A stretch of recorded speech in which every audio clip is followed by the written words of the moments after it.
হয়, আজি শ্ৰীমন্ত শংকৰদেৱ সংঘৰ তৰফৰ পৰা আজি আমি এখন এজাহাৰ দাখিল কৰিছোঁ বিহালী থানাত। আৰু এইখন আমি এজাহাৰ দাখিল কৰিব লগা হ'ল এটাই কাৰণ আছে ইয়াত। কাৰণটো হৈছে আপোনালোকে জানে যে গহপুৰৰ সেই চাউ চন্দন বৰুৱাৰ যিটো এটা ভেদভাৱ এটা উপজিছিলে আৰু সেই ভাৱটোক লৈ পেলাই বহুত শ্ৰীমন্ত শংকৰদেৱ সংঘক বহুতে আমাক তিৰস্কাৰ কৰিছিলে।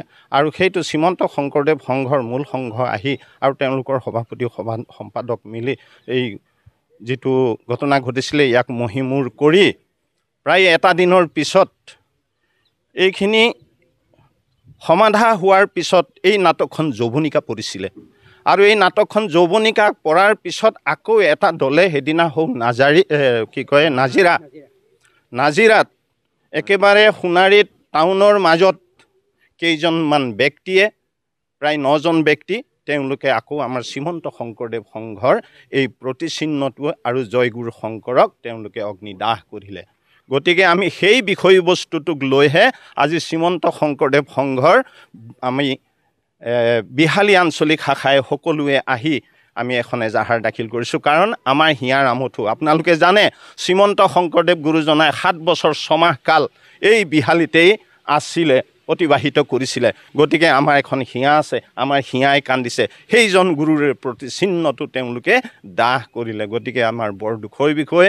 গতিকে আমি এই নাটকখন সোনকালে যৌৱনিকা পেলোৱাৰ এটা চেষ্টা কৰি আছিলে আৰু যৌৱনিকা পৰাৰ পিছত আকৌ এইটো নতুনকৈ এটা জন্ম দিলে তেওঁলোকে। কিয় জন্ম দিলে এই 9জনীয়া দলটোৱে? গতিকে আমি তেওঁলোকৰ ওপৰতহে এজাহাৰটো দাখিল কৰিছোঁ আৰু তেওঁলোকক অতি সোনকালে আমি আমাৰ ভাৰপ্ৰাপ্ত বিষয়াক আমি জনাইছোঁ অতি সোনকালে তেওঁলোকক গ্ৰেপ্তাৰ কৰিব লাগে। তেওঁলোকে আকাশৰ তলত নহয়, আমি আকৌ কৈছোঁ তেওঁলোকে লাকাপৰ ভিতৰত থাকিব লাগে। গতিকে তেনেকুৱা ব্যক্তি যদি আকাশৰ তলত থাকে তেতিয়াহ'লে আহি থকা প্ৰজন্ম হয়তো অকণমান আগত আমাৰ বাপজনে কৈছিলে যে জ্যেষ্ঠজনে কৰে যদি গৰিহিত কৰ্ম, কনিষ্ঠজনে ভাবে সেয়াই আমাৰ ধৰ্ম। গতিকে এই কাম আকৌ হ'ব, গতিকে এই কাম আকৌ কৰিব। গতিকে জাতি ধৰ্ম বৰ্ণ নিৰ্বিশেষে 27টা জনজাতি মিলাই এটা জাতি হৈছে শ্ৰীমন্ত শংকৰদেৱ সংঘৰ অসমীয়া জাতি। গতিকে আমি সকলোৱে আকৌ পুনৰ এই অনুষ্ঠানবিলাক প্ৰতিষ্ঠানবিলাক আগৰ নিচিনাকৈ আকৌ হ'ব লাগে আৰু তেওঁলোককো আমি আদৰি ল'ব লাগে। আৰু তেওঁলোককো কৈছোঁ যে শ্ৰীমন্ত শংকৰদেৱ সংঘৰ ৰীতি নীতি আদৰ্শক আঁকোৱালি লওক আৰু প্ৰভু ভগৱন্তক এক ঈশ্বৰক চিন্তা কৰি আমি পবিত্ৰ হৈ আমি মুক্তিৰ যাত্ৰা কৰোঁ, তাৰেই কামনা কৰিছোঁ আমি। কৃষ্ণ।